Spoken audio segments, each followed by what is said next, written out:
तो hello students, welcome back. आज हम लोग पढ़ने वाले हैं बहुत ही इंटरेस्टिंग टॉपिक जिसका नाम है सिविल कोड ऑफ 1804। देखो, इसको जो मेन नेम था वो है सिविल कोड, लेकिन क्योंकि इसे नेपोलियन के द्वारा लाया गया था इसलिए इसका दूसरा नाम क्या दे दिया गया, नेपोलियनिक कोड 1804।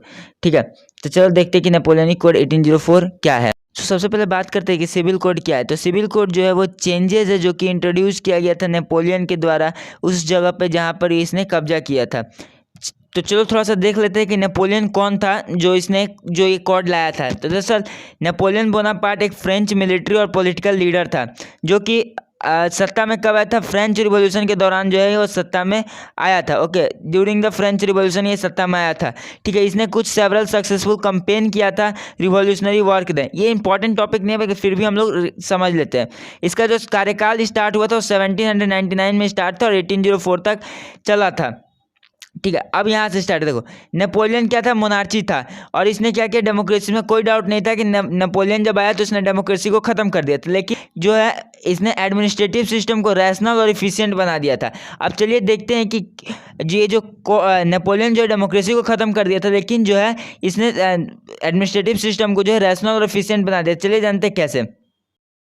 देखो, ये जो सीरीज ऑफ चेंजेस है जो नेपोलियन के द्वारा लाया गया था जिसके कारण जो है पूरा एडमिनिस्ट्रेटिव सिस्टम रैशनल और एफिशिएंट बना था। तो सबसे पहला पॉइंट क्या है, सबसे पहले did away all the privileges based on birth, established equality before law and secure right to property. इसने वो सारे प्रिविलेजेस को खत्म कर दिया जो फर्स्ट और सेकंड स्टेट को मिलते थे। जैसे अगर आपको याद होगा तो क्लास 9 में हम लोगों ने देखा था फर्स्ट और सेकंड स्टेट को टैक्स देना नहीं पड़ता था, केवल थर्ड स्टेट देता था, बल्कि वो दोनों टैक्स लेते थे। तो वैसा जो भी प्रिविलेजेस था वो सारा नेपोलियन जो है खत्म कर दिया था।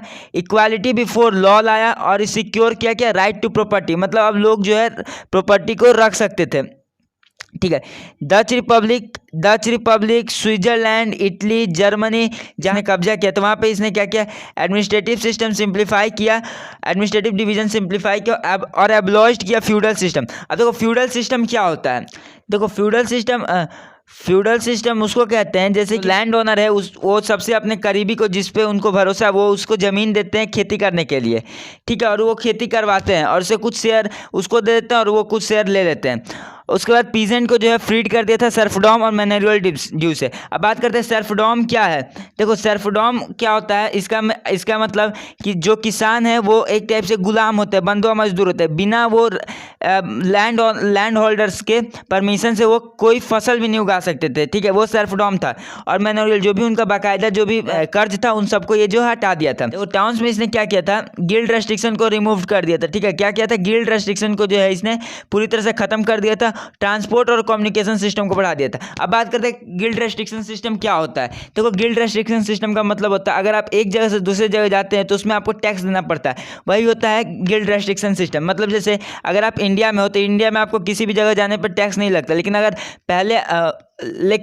अगर पहले आप फ्रांस में रहते तो फ्रांस में अगर कहीं भी जाना था तो आपको टैक्स देना था। ठीक है, स्टैंडर्डाइज्ड किया था वेट और मेजर सिस्टम को और कॉमन करेंसी को फैसिलिटेट किया था। मतलब देखो पहले क्या होता था, फ्रांस में वेट और मेजर सिस्टम यूनिफॉर्म नहीं था। मतलब अगर किसी जगह पे आपको 1 kg इक्वल टू 1000 ग्राम मिल रहा है तो किसी जगह आपको 1 kg इक्वल टू 500 ग्राम भी मिल सकता है। ठीक है, और वहाँ पर हर अलग अलग जगह का जो है बहुत ज़्यादा करेंसी था जिसके कारण लोग जो है व्यापार नहीं कर पाते थे एक जगह से दूसरी जगह। तो नेपोलियन क्या किया, उस वेट सिस्टम को यूनिफॉर्म कर दिया। मतलब अगर हर जगह पर 1 kg इक्वल टू 1000 ग्राम ही होगा और सारे जगह के लिए 2 करेंसी कॉमन कर दिया। हर जितना भी जगह जहाँ पर नेपोलियन का कब्जा था उन सारे जगह पे जो है 2 ही करेंसी चलेगा। अब देखो यहाँ तक तो सब ठीक था, और इसी कारण जो है फ्रेंच आर्मी को जो है लोग जो है हार्बिंगर्स ऑफ लिबर्टी बुलाते थे। हम हार्बिंगर्स ऑफ लिबर्टी का मतलब होता है आज़ादी दिलाने वाला देवदूत।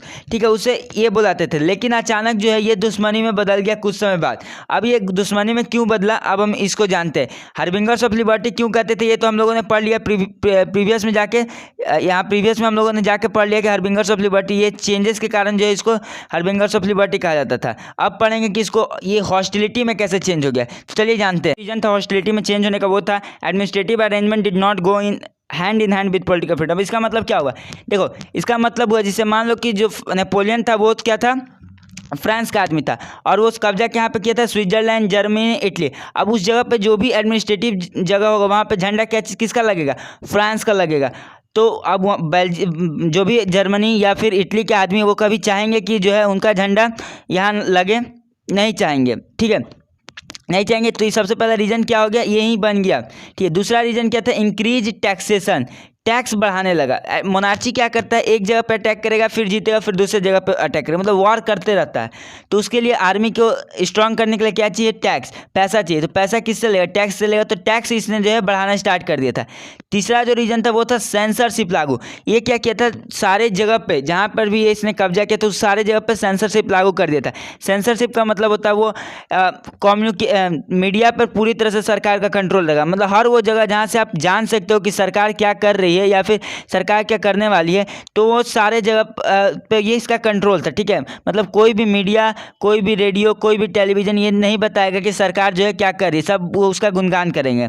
ठीक है, चौथा जो इसका रीजन था, forced conscription into French required to conquer the rest of Europe. ये ज़्यादातर लोगों को ये फोर्स करता था कि आप जाइए फ्रांस आर्मी में। तो फ्रांस के लोगों के लिए फ्रांस आर्मी में जाना तो गर्व का बात है। ठीक है, लेकिन अब स्विट्जरलैंड के आदमी के लिए फ्रांस में जाना गर्व का बात है, नहीं बात है। ठीक है, वो तो नहीं चाहेंगे कि हम फ्रांस में जाएं, फ्रांस के लिए मरे, नहीं चाहेंगे। तो चौथा रीज़न ये बन गया कि हॉस्टिलिटी में चेंज होने का।